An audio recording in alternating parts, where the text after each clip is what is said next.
Alors Momo, c'est vrai? C'est parti. Jour J du départ. Et ouais, c'est parti pour la gare direction l'aéroport.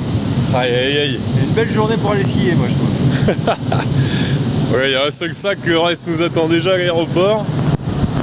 État d'esprit, t'es bien? Un peu stressé, je fais un petit vite mais tout va bien. Oh. C'est bon signe.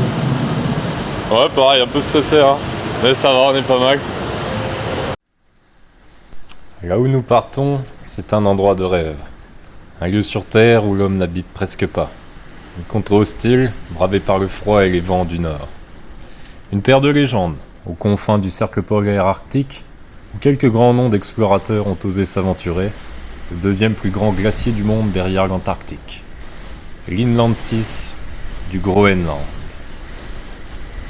Cette histoire, c'est l'histoire de deux amis, Dylan et Momo, qui pour la première fois décident de partir dans une expédition en autonomie totale, au milieu de ces terres désolées et glacées. Partir pour un mois, vivre sur la calotte glaciaire, dans un but de contemplation, d'apprendre et de transmettre la beauté de ces paysages merveilleux découverts, et ainsi revenir avec des souvenirs immenses dans les yeux. Momo, Oui. comment ça va?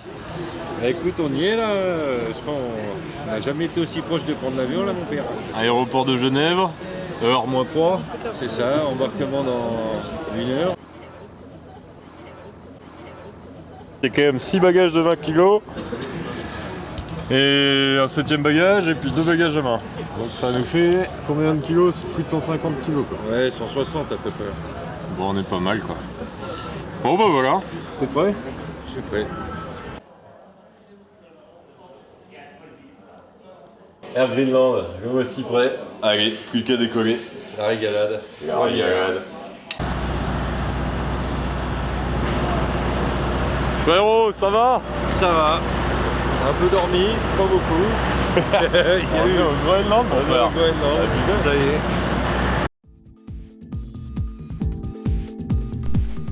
Après quelques heures à survoler l'Atlantique depuis l'Europe, nous arrivons enfin à la petite ville de Kangerlussuaq, sur la côte ouest du Groenland. Avec son aéroport international, Kangerlussuaq ne compte pourtant à peine plus de 500 habitants. On y trouve un magasin principal, une école, de rares bars au restaurant, une église, une poste, une auberge. La population y vit, entre autres, grâce au tourisme, mais aussi par la pêche, la chasse, dans une région qui abrite d'ailleurs l'une des plus diverses faunes terrestres du pays. Des bœufs musqués, des rennes, des faucons, mais aussi des lapins ou encore des renards polaires. Situé tout au bout d'un fjord se jetant entre la mer du Labrador et le détroit de Davis, Kangerlussuaq est aussi l'une des portes d'entrée de l'Inland 6, cette immense calotte de glace qui recouvre plus de 80% du pays et que nous préparons à explorer.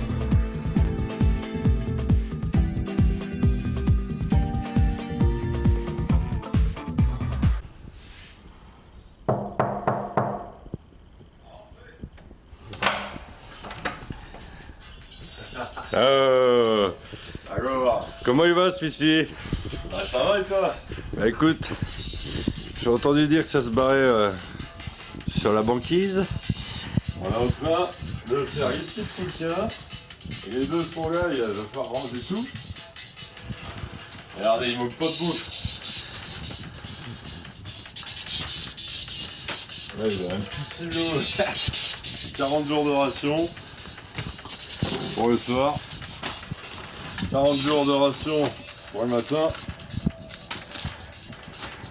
Et pas mal de ration pour le midi. Alors ça c'est pas des boudins, c'est des barres de céréales. Ouais, vous l'avez vu l'autre jour quand on l'a fait avec la cuisine. Aïe aïe aïe. On va plus sans compter tout le reste. Hein. Tout le matos, les sacs de couchage, les skis sont prêts, les vêtements. Bon, il n'y a plus qu'à ranger quoi.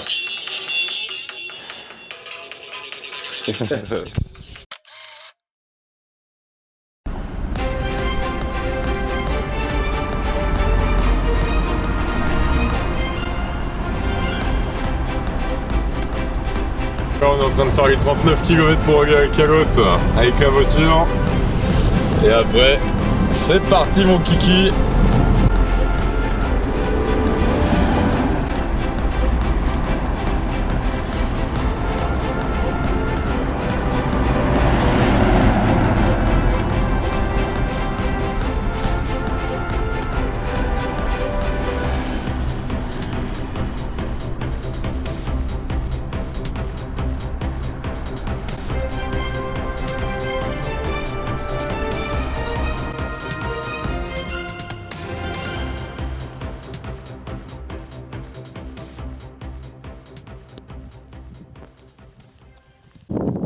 Ça y est les gars, alors c'est le début. On vient d'en chier même un tout petit peu avant le début à passer ça là, sur un peu moins d'1 kilomètre avec les poulkas qui sont bien lourdes.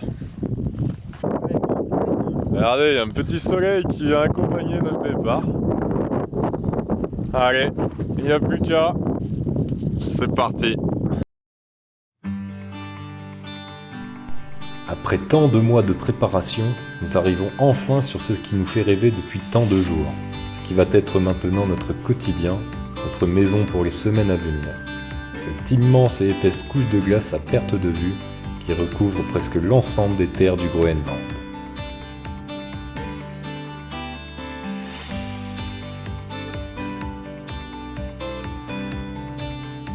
Première crevasse.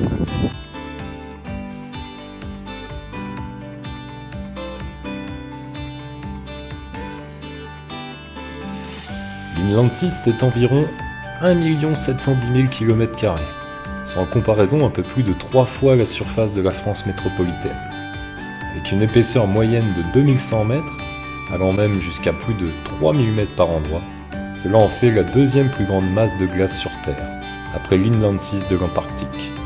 Un désert blanc à perte de vue.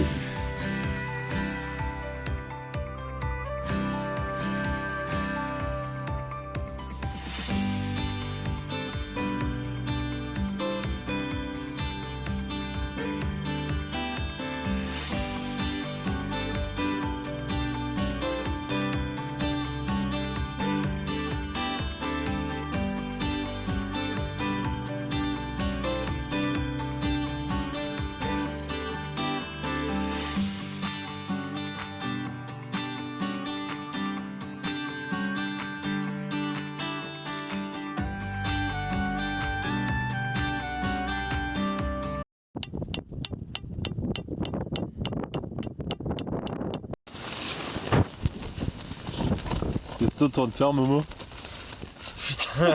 Putain de boîte de sardines. On s'est trop foutu de la gueule des poissons.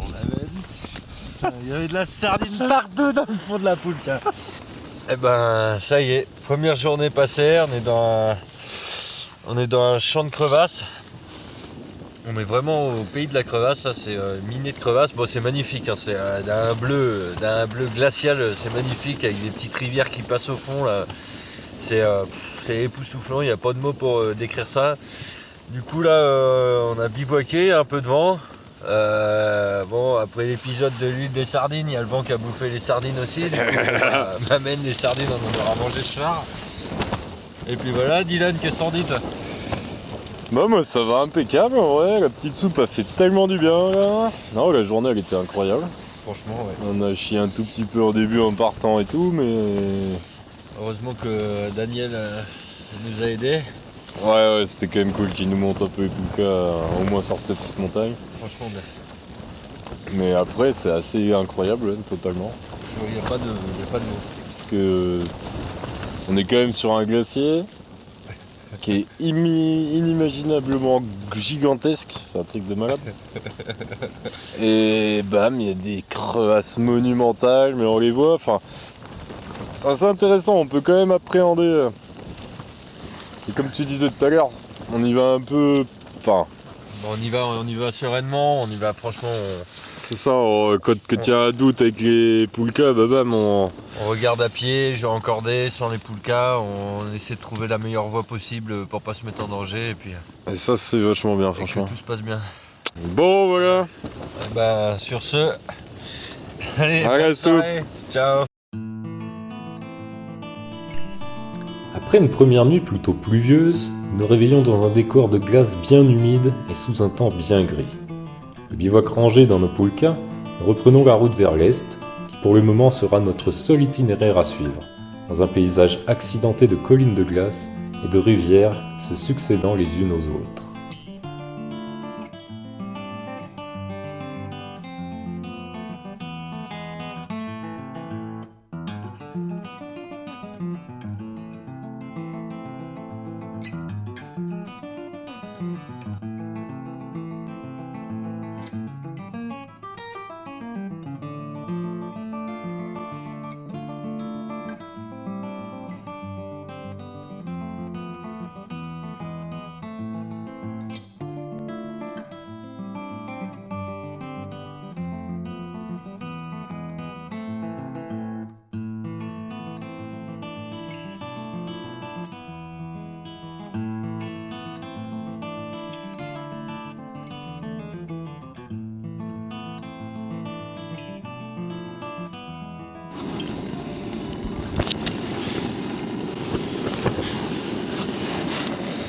Oh putain, ça va? Ma foi, bonne soupe chaude. Ah, c'était cool, putain. Une soupe chaude, c'est quoi qui nous attend juste après là? Alors, un petit effiloché de porc, un poult de porc avec du riz. Aïe aïe aïe. Ah, il fait bon, il fait chaud, on est bien là. Ouais, il fait grave bon, hein. Ouais, On est franchement, calé. Ouais, puis on est content parce que bon, regardez, en fait, pas ouf la flamme là. Un petit problème d'injecteur. On vous expliquera ça à la fin.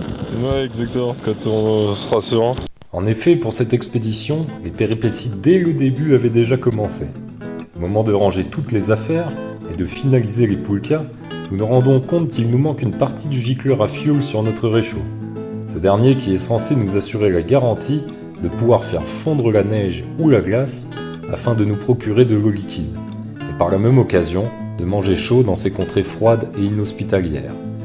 N'ayant alors que le gicleur à gaz opérationnel, depuis un village, Kangerlussuaq, où le seul magasin ne propose que bien peu de matériel, nous avons décidé de partir avec les moyens du bord, des bouteilles d'un mélange de propane et butane, bien peu adapté aux températures négatives. Sachant cela dès le départ pour l'Inland 6, nous décidons tout de même de partir pour cette aventure dont nous avons tant rêvé, malgré les difficultés que cela risquera d'engendrer par la suite.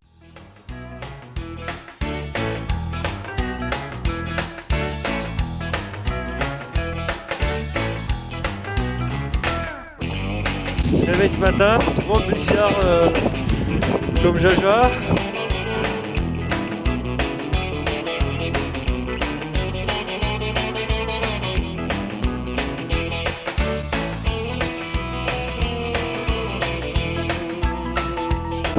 Froid.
Bon, yo les gars.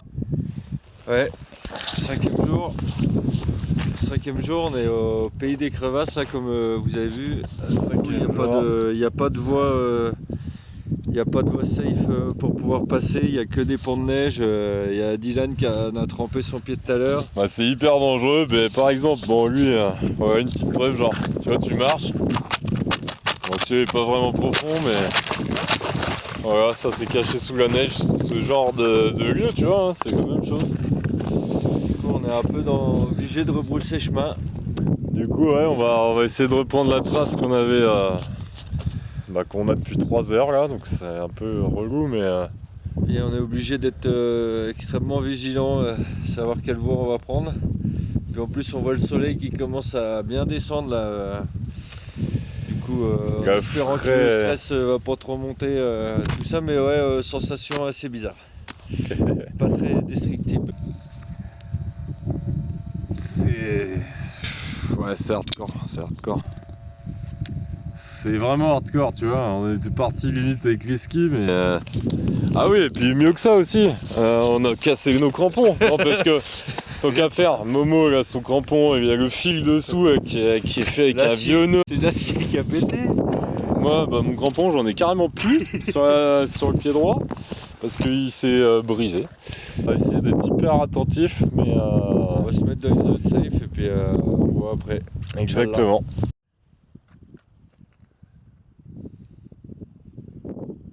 La méthode descente.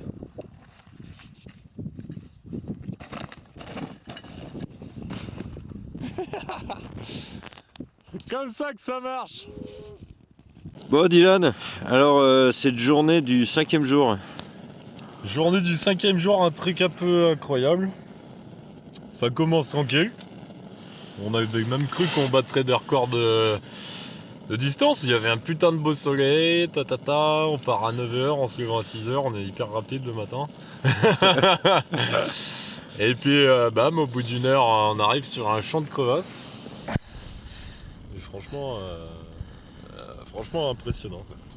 Bah ouais, c'était un truc de malade. Les crevasses m'amènent. Et du coup ton ressenti? Ouais, je suis assez crevé là ce soir. C'était même marrant, tout à l'heure on a monté la tente, on s'est pris une sorte d'ivresse de fatigue. Un peu peut-être le relâchement de la journée, parce que franchement on est passé dans des endroits mais pas très... En fait, je sais même pas si... Ouais, ce qu'on disait, si on est passé dans des endroits aussi hostiles déjà. C'est hostile comme jamais. Enfin, quand je dis hostile, c'est que t'as pas une crevasse qui attend l'autre. Elles sont à 5 mètres l'une de l'autre. Toi, tu passes entre les deux sur un pont de neige. J'ai foutu 2 fois ma jambe dans une crevasse quand même. Alors bon, ça va. Elles étaient petites et remplies d'eau, mais bon, j'ai gaugé ma godasse. La poulka aussi. Ça, c'était assez ouf. La poulka qui est tombée dedans. Ouais, il y a la poulka qui est tombée, la poulka à Momo qui est tombée dans une crevasse aussi, dans une crevasse mouillée aussi, mais bon. C'est déjà bien qu'il y ait de l'eau, parce que putain, ça serait du vide, ça serait pas pareil, hein, vu la taille qu'elle faisait. Bref, très dangereux du coup. Donc c'était assez intéressant. Mais en même temps, on va falloir regarder le paysage avec plus de largeur. Pas se jeter dans la gueule du loup comme on vient de faire. Bon, à part ça, c'était magnifique, comme d'hab. C'était incroyable même, parce que j'ai jamais été dans des lieux aussi totalement époustouflants. Mais putain, c'est un truc de ouf quoi. Content d'être encordé. Et sans compter que chacun un crampon à casser, bien sûr. Ah non, mais là on est royal au niveau des crampons, hein. C'est un truc de ouf. Là, on est en train de se faire chauffer de l'eau en espérant que ça chauffe suffisamment, parce que c'est pareil, on a réchaud à gaz pas ouf. Mais bon, vu qu'on n'avait pas le terminal pour le fuel, et ben on est à gaz, sauf que le gaz quand il fait froid ça marche pas trop bien. Mais ça fait partie du truc. Non, on est toujours chaud, ça c'est cool. Mais ça mérite d'être très très attentif, hein, cette expédition.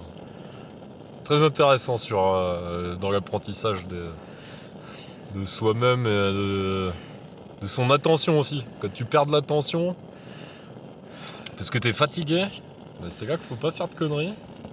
Sauf que le danger, il est toujours autant présent, voire plus. C'est vraiment très très pointilleux comme exercice, hein, réellement. Voilà, les ressentis du jour. En vrai, content d'être en pause là ce soir. Il fait plutôt doux. Il doit faire 2 degrés je pense. Enfin, il fait positif. Sinon ça va, peut-être qu'on a des gueules fatiguées, on a pas le soleil, mais c'est que c'est cool. Il a fait beau, c'est agréable.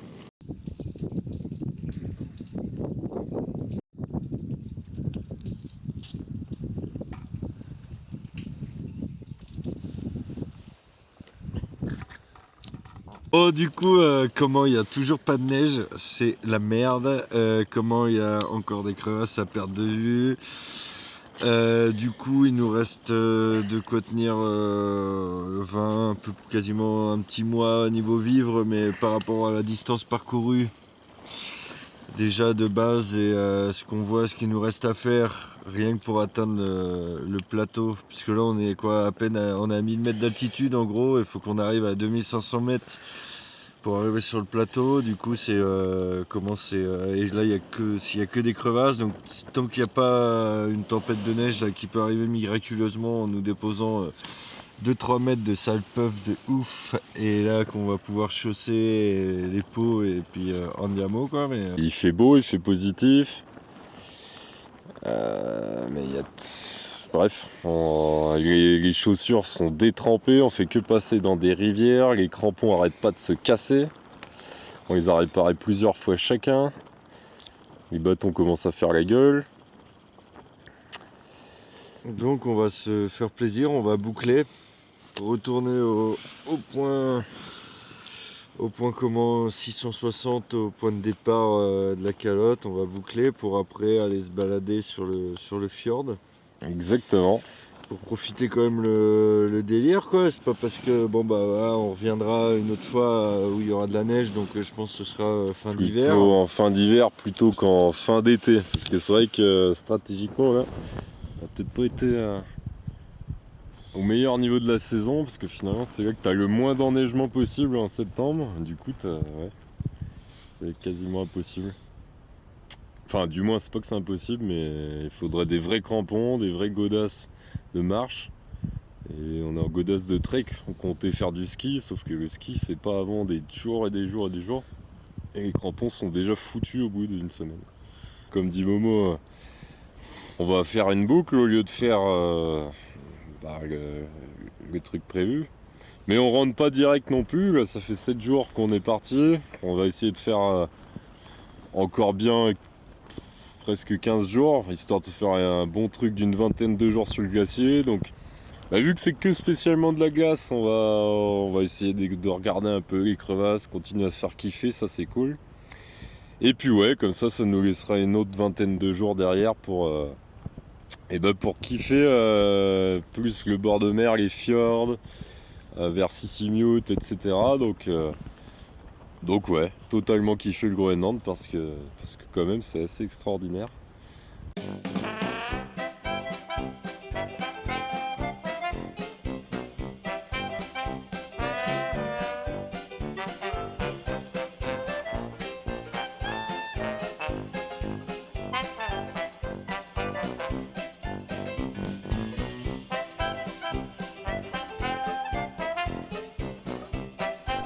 Ainsi, à partir du 8e jour sur la glace, et après une journée de repos, nous quittons doucement le cap vers l'est pour revenir petit à petit vers l'ouest, en prenant le temps d'explorer au maximum cette contrée extraordinaire. Sans oublier l'essentiel, profiter, contempler, s'amuser et en prendre plein la vue dans ces paysages de glace, de crevasses et d'espace infini. Petit entraînement mouflage.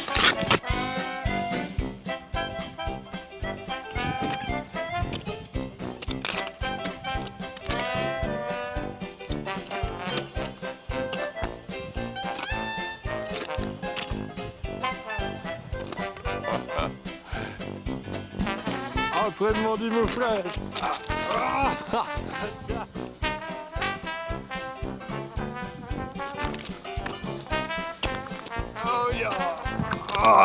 Yeah ma mère. Bon, dur Momo quoi. Easy. Ça va, t'as pas mis longtemps à remonter. Bon voilà comment on monte un ravin qui fait à peu près 60 mètres de profondeur. Non, je déconne. Qui fait 15 mètres peut-être quand même.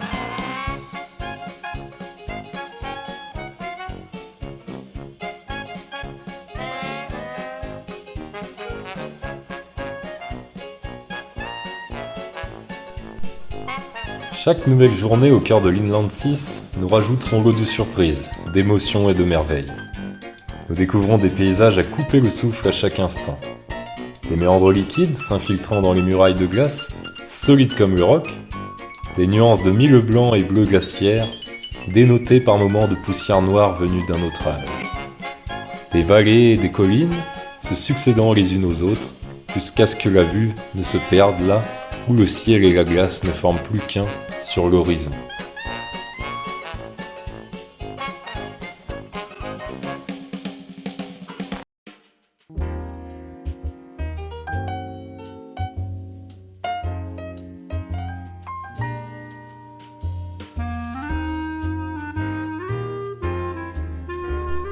Un autre jour, lorsque se lève un blizzard d'automne venu du pôle, ce sont des crevasses, ces fentes béantes au croc acéré, prête à mordre le moindre visiteur venu se perdre dans ces landes où même la vie semble n'avoir voulu s'aventurer. Ce sont des lacs, ces mares d'eau isolées et saupoudrées de flocons fraîchement tombés. C'est encore la lumière du soleil, tamise par d'épais nuages, ramenée par les vents froids du Grand Nord. Nous traversons ces lieux uniques et merveilleux, contemplatifs, humbles et émerveillés par tant de beauté s'offrant à nous.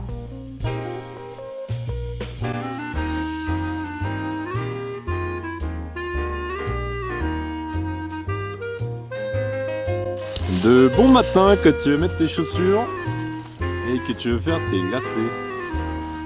C'est la merde. Un peu gelé quoi. Hein.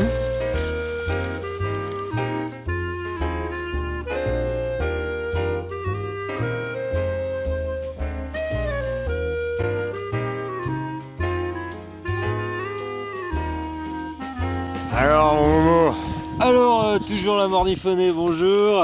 ça va? Ouais, ça va, je sens plus mon pied gauche, mais ça va. Ça va, bon là on va...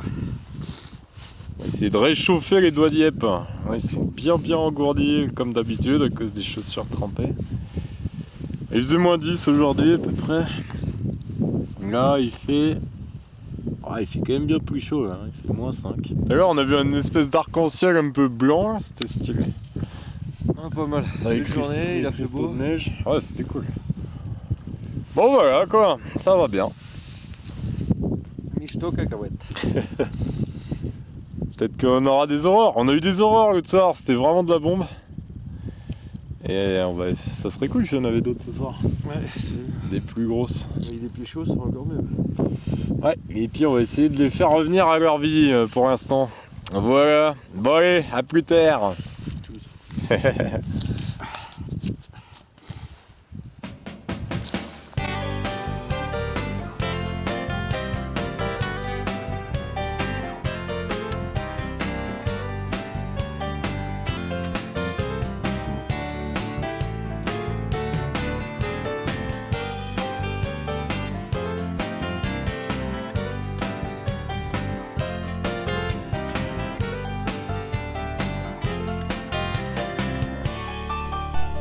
Après ces quelques jours de grisaille, c'est un soleil resplendissant qui vient accompagner notre marche aujourd'hui. À chaque nouvelle journée, nous trouvons le rythme, et au fur et à mesure du temps, nous nous habituons à ces conditions de vie au milieu du continent de glace. Se réveiller, déjeuner, sortir du sac de couchage, mettre les chaussures gelées, ranger le bivouac dans les poulkas, mettre les crampons et le harnais, s'encorder, puis en prendre plein la vue, marcher, observer, se concentrer, être à l'écoute de soi, de l'équipe, des éléments, des dangers. Mais aussi apprécier, être là, aimer cela et savourer l'instant. Ça va? Ouais.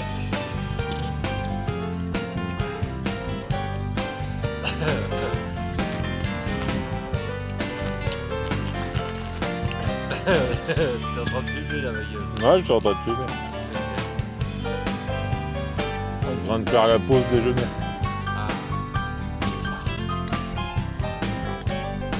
Se chambrer, rigoler, chanter, parfois glisser, trébucher et s'agacer, se relever, s'émerveiller et s'émouvoir face à une planète Terre si sublime et unique. Le soir venu, le soleil commençant à descendre, installer la tente, explorer les environs, préparer la soupe et le dîner. Se réchauffer les pieds, les mains, une lecture, de l'écriture, blaguer. Et s'il restait encore une dernière merveille à observer avant de finir une belle journée. Ce soir, à la nuit tombée, nous sortons de la tente dans l'obscurité glaciale. Le spectacle céleste des aurores boréales nous en met alors plein les yeux.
Parcourant les dunes blanches du Grand Nord, observant les méandres d'une rivière glacée et éphémère par ce glacier mouvant, contournant un grand lac à la surface brillante et solidifiée par le froid, nous posons ce soir le bivouac, clôturant déjà la 2e semaine de notre expédition, nous rapprochant doucement mais sûrement du point d'où nous sommes partis. À nouveau, les aurores boréales viennent nous émerveiller dans un ciel sans nuages de début d'octobre. Alors que survient la tombée du jour, elle danse avec les lueurs orangées, accompagnant la naissance des étoiles sous le regard luisant de la grande ours.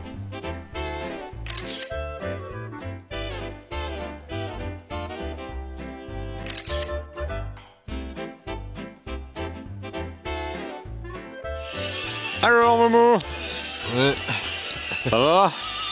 ça va. Ça fait froid, ça va bien avancer aujourd'hui. Je pense dans 3 jours max, on est sur la terre ferme. Donc voilà, parce que là c'est un peu c'est un peu la merde, hein. Il n'y a pas, tous les lacs sont gelés. Du coup il n'y a plus de l'épaisseur de glace est énorme, donc je veux dire il n'y a plus d'eau, toute l'eau est gelée quoi. Presque plus d'eau liquide du tout, ouais. Ouais, voilà. Ben sinon hip hop Momo, tout va bien, nickel. Nickel chrome. Non, mais on est- Et toi Dylan, qu'est-ce que t'en penses? Non, mais ça va impeccable. Non, mais comme dit Momo, ouais, il fait de plus en plus froid. Bon, après, ça va, tu vois, mais. Enfin, bon, les dos de pied toujours engourdis chaque jour. Bon, après, on commence à être habitué, limite. Mais ouais, c'est surtout que les rivières, les lacs gèlent beaucoup. Alors, tant qu'il y a des lacs visibles, les lacs sont assez profonds, donc ça va. Mais les rivières qui sont assez peu profondes, qui nous ont tant mouillés au départ, ben là, en fait, elles sont tellement gelées qu'il n'y a pas d'eau liquide. Très chaud hier, il y a eu une espèce de retour de flamme là, avec la bouteille de gaz, parce que le gaz est trop froid de toute façon, donc il devient liquide et il y a eu bref, ça s'est enflammé. On a fait un trou dans le sol de la toile de tente, du coup, d'ailleurs, qui est juste là, sous les casseroles. Voilà, en tout cas, tout va bien. Et puis on vous attend pour le petit concert à la Supérette dans 5-6 jours. Kangaroo Swag. Ouais, Ça va le être Momo du sac. Dilas live band from Kangaroo Sack, man. Oh yeah, on va chanter 15 marins dans le magasin. Putain, ça faudra le filmer. Jour 16, des crampons de Momo. Et ouais, un couteau, une cordelette, on est pas mal. Alors, Momo, explique-nous. Alors là, je fais un double pontage sur le sten que j'ai posé sur l'artère du crampon, si je puis me permettre, l'artère antérieure, parce que sur les postérieurs, tout va bien à ce niveau-là, peut-être un peu de distorsion au niveau des ferrailles latérales, mais à ce niveau, tout va bien. Du coup, je vais bloquer avec une demi-clé. Donc voilà, Inch'Allah que ça va tenir, comme on dit en Haute-Savoie.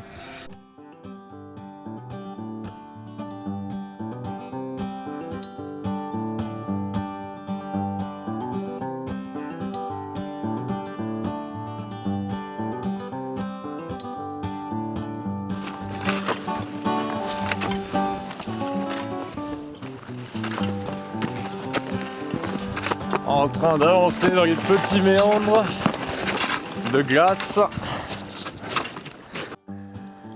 15 marins sur le bahut du mort. À boire avec diable et régler le sang. Quand John Silver a pris le commandement, il tient ses hommes comme il tient le vent.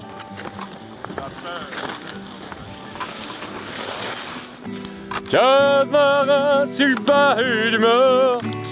Y'a Piaho et une bouteille de rhum.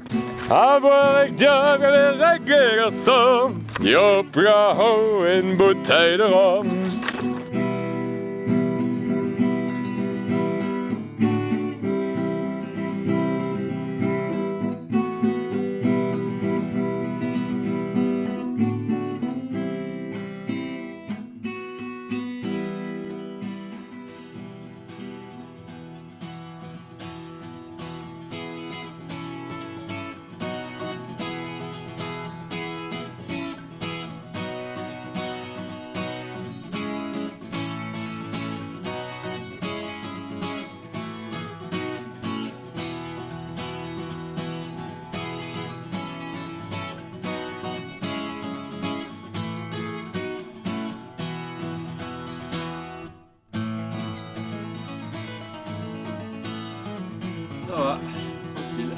qui neige.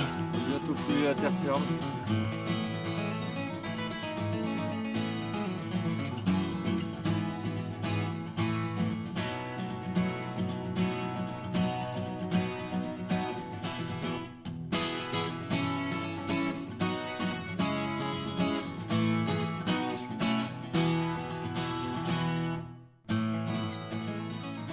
Allez.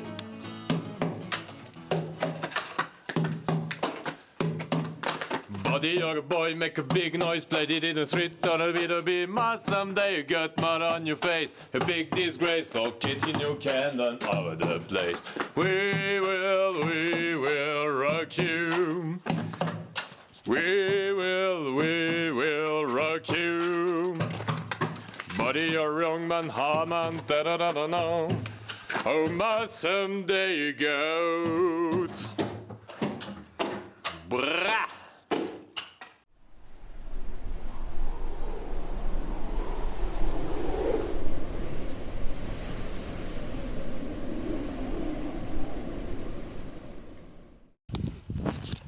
Ah, frérot Momo, Ouais, on est arrivé ça y est. au point de départ. Le point 660. Welcome to the point 660. 660. Bonne expérience, pas mal appris sur la glace, sur soi-même, sur pas mal de choses. Donc très bonne expérience.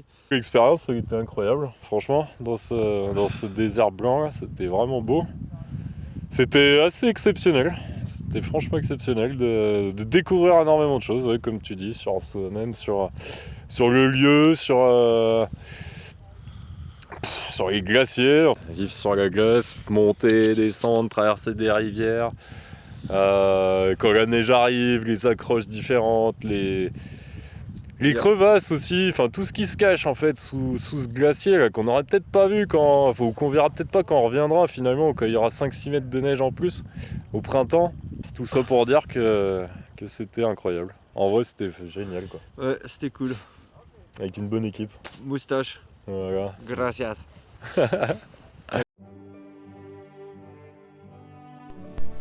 Ainsi s'achève cette expédition au milieu des glaces de l'Inland 6 du Groenland. Que de souvenirs en tête gravés, à jamais, dans ce qui aurait été pour nous, l'un comme pour l'autre, notre voyage le plus poussé, l'un des plus exceptionnels, en autonomie dans un no man's land infini, un territoire aussi hostile que magnifique, où la vigilance et la concentration ont été égales à l'émerveillement reçu à chaque instant. Nous repartons avec de belles leçons, quelques erreurs sur le matériel qui nous serviront à l'avenir, avoir des crampons suffisamment solides pour nous supporter, nous et nos poulkas, avoir le gicleur à fioul sur le réchaud, afin de pouvoir partir avec ce dernier et ne pas avoir de problème de flamme lorsque les températures deviennent négatives, ce qui est le cas tous les jours dans ces régions froides du Grand Nord. Sur un autre plan, revenir à une saison où l'enneigement sera plus abondant, afin de nous permettre de chausser les skis, ce qui était notre plan initial pour aller bien plus loin vers l'est. Il est vrai qu'en cette fin d'été 2022, le peu de neige nous a forcés à rester en crampons pour l'ensemble de l'expédition, mais après coup, aurions-nous découvert de tels paysages après l'hiver ? Nous pensons que cela aurait été bien différent. Alors, pour sûr, cela valait bien la peine de venir à cette saison, pour découvrir tant de beauté glacée. Sur un plan plus technique enfin, avoir plus de largeur sur le paysage lorsque nous prenons le cap, afin d'éviter les pièges des grosses zones à crevasses. Cela dit à nouveau que ce fut beau d'observer ces fissures béantes de glace, nous laissant humbles et si petits dans un lieu où la rudesse et la majesté ne peut que nous laisser respectueux et contemplatifs face à ces merveilles de la nature.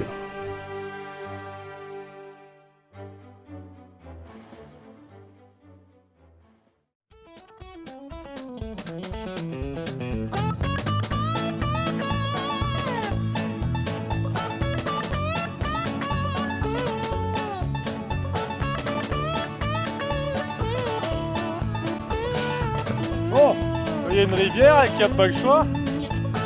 Ça brûle ça.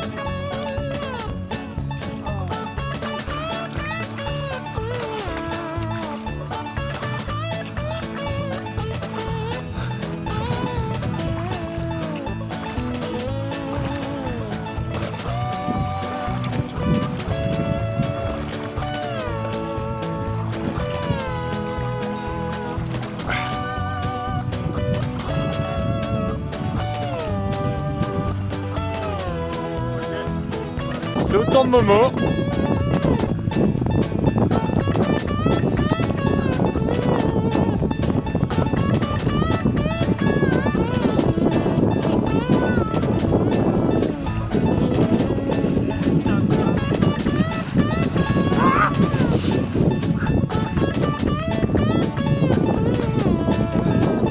Elle est bonne? J'en ai connu des plus chauds là. Les 15 jours qui ont suivi l'expédition, nous avons continué le voyage, laissant la Pulka, mais partant à pied et en sac à dos davantage dans les zones côtières des fjords entre Kangerlussuaq et Sisimiut. Nous y avons découvert des paysages riches entre petites montagnes et lacs, où cette fois, à contrario de l'Inland 6, la vie bat son plein, avec une faune sauvage exceptionnelle. Nous y avons rencontré les rennes, les perdrix des neiges, les faucons gerfaux. Bientôt le froid intense s'installait pour de bon, et les journées au niveau du cercle polaire devenaient de plus en plus courtes.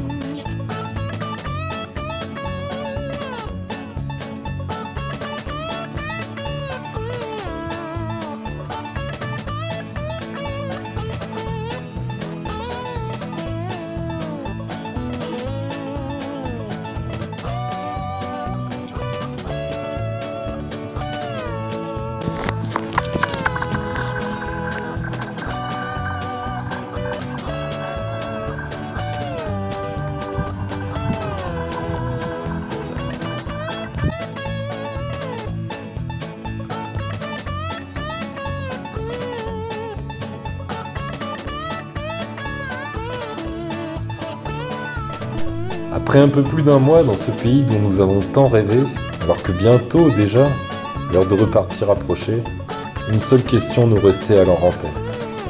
Quand revient-on pour effectuer la traversée?